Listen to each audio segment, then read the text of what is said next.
alligator for supper anyway. Now, folks want to know what alligators eat. Well, here at the alligator park, we feed our alligators third graders. So if any of you have any third graders, we can just leave them at the front desk on your way out.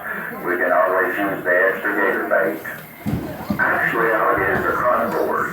They'll eat any kind of meat, snakes or fish or birds, anything in the water or anything that gets close to the water's edge. It can be big as a deer, small as a raccoon, or anything and everything in between, depending, of course, on the size of the alligator. Here at the alligator park, we feed our alligators chicken. Now, watch how they jump up out of the water. Alligators have very sharp teeth, but the teeth are not designed for chewing. Alligators can't chew their food at all.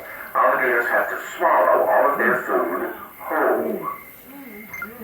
The Native Americans that used to live in this part of the country hundreds of years ago worshipped, honored, and hunted alligators. They often used alligator teeth and claws to make necklaces, and would wear those necklaces out to battle or whether not hunting, because they believed as long as they wore the necklace, they would have the courage and the strength of the alligator. Way down in South Louisiana, there's a little town called Grand Lake. It's a small town by today's standards, but hundreds of years ago, it was the home to some very large Native American tribes. These tribes were mound builders. Indian mounds are fairly common in Louisiana, but the mound at Grand Lake is quite unique. It is shaped like an 800-foot-long alligator. It was used for ceremonies and is still open for the public to see. The American alligator can live as far north as southern Arkansas, as far east as North and South Carolina, as far west as eastern Texas, and in the south, if the state opens onto the Gulf of Mexico, there will be populations of alligators in that state, with more alligators in the state of Florida and Louisiana than any other states in the nation. Wildlife experts estimate that there can be as many as 2.4 million wild alligators in our state. Can you imagine that? That's roughly the population of Houston, Texas.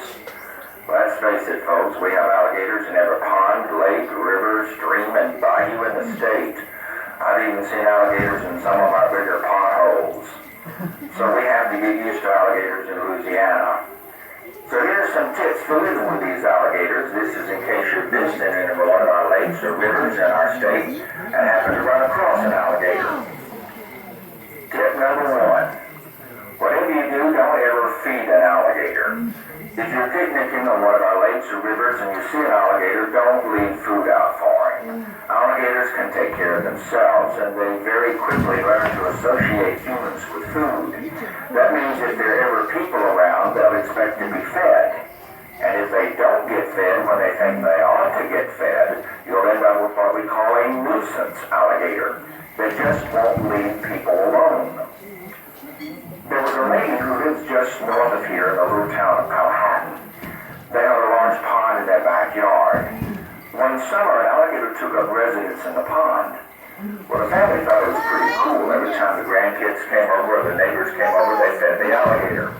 Well, it got to the point that every time the back door slammed, here came the alligator up out of the water ready for something to eat.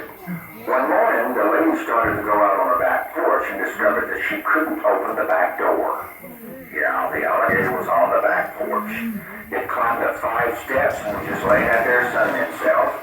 I guess he decided to go where the food was rather than the food come to him.